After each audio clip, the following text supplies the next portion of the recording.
వాస్తవంగా భారత ప్రభుత్వము చాలా విషయాల్లో అమెరికా అధ్యక్షునికి అనుకూలంగా నిర్ణయాలు తీసుకుంటోంది.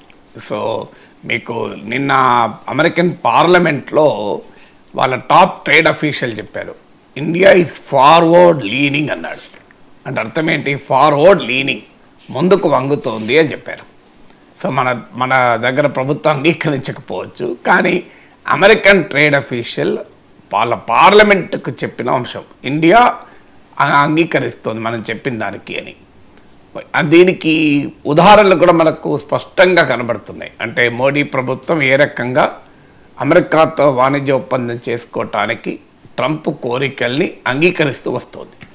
అంగీకరించినా కూడా ఎందుకు ట్రేడ్ డీల్ కుదరడం లేదు చెప్తాను. ఉదాహరణకు మీకు ట్రంప్ రైజ్ చేసిన ఫస్ట్ అంశము, భారత అమెరికాల మధ్య వాణిజ్యం ఇండియాకు ఫేవర్గా ఉంది, ట్రేడ్ సర్ప్లస్ ఉంది ఇండియాకు అని. వాస్తవంగా ప్రపంచం అంతా అమెరికాను దోచుకుంటుంది అన్నది ట్రంప్ థీరీ కదా. సో మా దేశంలో అమెరికాలో అమ్ముకుంటున్నారు, కానీ అమెరికా వస్తువులను అమ్మనివ్వడం లేదు. దీనివల్ల అమెరికా నష్టపోతుంది, అందువల్ల నేను టారిఫ్లు విధిస్తానని మొదలుపెట్టాడు. సో ఇండియాతోనే కాదు, చైనాతో కూడా అదే పంచాయతీ. వాస్తవంగా చైనాతోనైతే అమెరికాకు ట్రేడ్ డెఫిసిట్ చాలా ఎక్కువ, మనకన్నా అనేక రేట్లు ఎక్కువ. ఇండియాతో కూడా ట్రేడ్ డెఫిసిట్ ఉంది. అంటే India exports more to America than what it imports. So మీకు రష్యాతో నేను ఇదివరకు చెప్పాను, రష్యాతో complete reverse. India imports more and exports less to America to Russia. మీకు ఉదాహరణకు రష్యాకు మనము $5 బిలియన్ ఎగుమతి చేస్తే మనము టోటల్ వాణిజ్యం $69 బిలియన్. అంటే కేవలం 5 బిలియన్ ఇండియన్ ఎక్స్పోర్ట్స్, మిగతా అంతా రష్యా నుంచి మనకు వచ్చే ఇంపోర్ట్సే. ఇందుకు భిన్నంగా మీకు అమెరికా ఇండియా ట్రేడ్లో అమెరికా వైపు లోటు ఉంది, నియర్లీ $45-46 బిలియన్ లోటు ఉంది.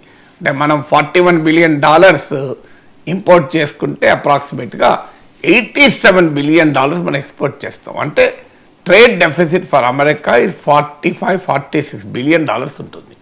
సో దాన్ని తగ్గించాలి అని ట్రంప్ ఒత్తిడి. దాన్ని తగ్గించకపోతే నేను టారిఫ్లు విధిస్తానని. దాన్ని తగ్గించడానికి ఏం చేయాలి? దానికి తగ్గించడానికి అమెరికా నుంచి మన దేశం ఎక్కువ కొనాలి, ఇది ఒకటే మార్గం కదా. సో మన మీద ఒత్తిడి తేవడం మొదలుపెట్టాడు. సో ఉదాహరణకు అమెరికా అగ్రికల్చర్ ప్రొడక్ట్స్ ఎక్కువ కొనాలన్నాడు. అక్కడ భారత ప్రభుత్వం పూర్తిగా అనుకూలంగా నిర్ణయం తీసుకోవడం కష్టమైంది, కానీ ఆల్రెడీ కాటన్ విషయంలో జారిపోయింది కూడా మన మోడీ ప్రభుత్వం. కాటన్ పైన ఎక్స్పోర్ట్ డ్యూటీని 11% ఉండే ఇంపోర్ట్ డ్యూటీ, ఆ 11%ను కంప్లీట్గా తీసేశారు. నేను చాలాసార్లు చెప్పాను, ఇది మొదట్లో స్టార్ట్ అయినప్పుడే చెప్పాను. భారత పత్తి రైతుల ప్రయోజనాలను తాకట్టు పెట్టి ట్రంప్ను సంతృప్తిపరచడానికి మోడీ ప్రభుత్వం చేసిందని. ఇప్పుడు అదే జరిగింది. మన రోజు పత్రికలు చూస్తున్నాం, పత్తి రైతు విలవిల, ధర రాక పత్తి రైతు బాధపడుతున్నాడు అని. కాటన్ ఎందుకు ఈ 11% ఎక్స్పోర్ట్ డ్యూటీ మనం తొలగిస్తే ఎవరికి లాభం అయింది? America, Australia. ఎందుకంటే ఇండియాస్ 2 టాప్ కాటన్ ఇంపోర్టింగ్ మనం ఎక్కడి నుంచి చేసుకుంటామంటే ఆస్ట్రేలియా నుంచి, అమెరికా నుంచి చేసుకుంటాం. సో అమెరికాకు భారీ ఎత్తున లాభమైంది. అమెరికా కాటన్ ఫార్మర్స్ బెనిఫిట్ అయ్యారు, మన కాటన్ ఫార్మర్స్ నష్టపోయారు. సో అలాగే మీకు ఇప్పుడు గణాంకాలు కూడా చెప్తాను. నేను ఇంతకుముందు చెప్పాను, అమెరికా ఇండియాల trade gap $46 billion in favour of India. And ఇది ట్రేడ్ గ్యాప్ తగ్గుతూ వస్తుంది. మీకు ఉదాహరణకు ఏప్రిల్ 2025లో ఇండియా అమెరికా మధ్య ట్రేడ్ గ్యాప్ $3.17 బిలియన్ మాత్రమే. 3.17 billion April 2025. October 2025 latest date available ఉంది, నవంబర్ది ఇంకా రాలేదు. అక్టోబర్లో ఇది $1.45 బిలియన్ పడిపోయింది. అంటే సగానికి సగం పడిపోయింది ట్రేడ్ గ్యాప్. అంటే అర్థం ఏంటి? అమెరికా నుంచి మనం భారీ ఎత్తున కొంటున్నాము అని దీన్ని బట్టి అర్థమవుతుంది. సో ట్రేడ్ డెఫిసిట్ అమెరికా ఇండియాల మధ్య ఉన్న ట్రేడ్ డెఫిసిట్ అమెరికా వైపు $3.17 బిలియన్ నుంచి $1.45 బిలియన్ పడిపోయింది. మీకు ఎందుకు పడిపోయింది? నేను ఇంతకుముందు చెప్పినట్లు కాటన్ పైన మనము ఇంపోర్ట్ డ్యూటీ ఎత్తివేసి అమెరికా కాటన్ ఆహ్వానించాం. ఎనర్జీ రష్యా నుంచి ఎనర్జీ ఇంపోర్ట్ తగ్గించుకోవాలి అని ట్రంప్ ఒత్తిడి పెట్టాడు. పైకి మనం ఏం చెప్తున్నాం, మేము తగ్గించుకునే ప్రసక్తే లేదు, హ్యాడ్ బీట్ అంటున్నాం, కానీ రియాలిటీలో తగ్గించుకుంటున్నాం. రష్యా నుంచి ఎనర్జీ ఇంపోర్ట్ తగ్గుతున్నాయి, అమెరికా నుంచి ఎనర్జీ ఇంపోర్ట్స్ పెరుగుతున్నాయి. మీకు ఉదాహరణకు ఏప్రిల్ అక్టోబర్ 2025 మధ్య కాలంలో ఇండియాస్ టోటల్ ఎనర్జీ ఇంపోర్ట్స్లో అమెరికా నుంచి 7%, ఇదే పీరియడ్ లాస్ట్ ఇయర్ 4%.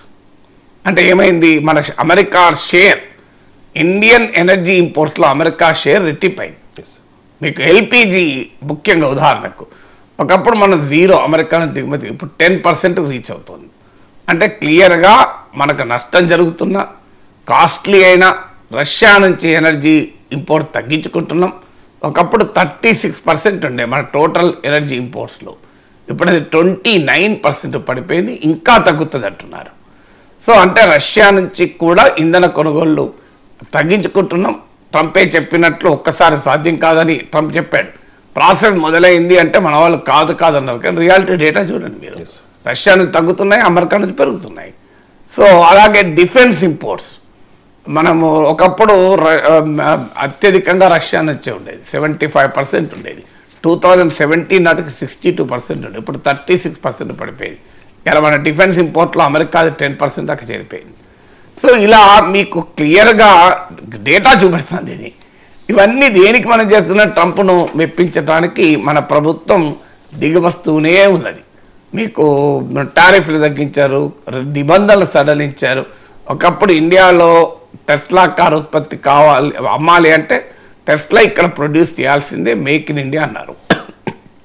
ఇప్పుడు మేక్ ఇన్ ఇండియా వదిలేస్తారు కదా, వదిలేసి టెస్లా వాళ్ళని నమ్ముకొనిస్తున్నారు కదా, అది కూడా చైనాలో తయారు చేసిన కార్లను నమ్ముకొనిస్తున్నాం కదా. హార్లీ డేవిడ్సన్ వెహికల్స్ పైన తగ్గించేసాం. ఇలా ఒక్కొక్కటి ఇవి బయటకు వచ్చినాయి. మనకి ఇక బయటికి రానివి పబ్లిక్ స్క్రూటినీలో లేని కూడా ఉంటాయి. ఇవి చాలామందికి ఇంకా అది it takes time to come out also. So క్లియర్గా ఇండియన్ గవర్నమెంట్ ట్రంప్ కోరికల్ని మన్నిస్తూ అంగీకరిస్తూ వస్తుంది. ఇది నేను చెప్పడం కాదు, ఇప్పుడు మీకు చెప్పిన గణాంకాల ప్రూఫ్.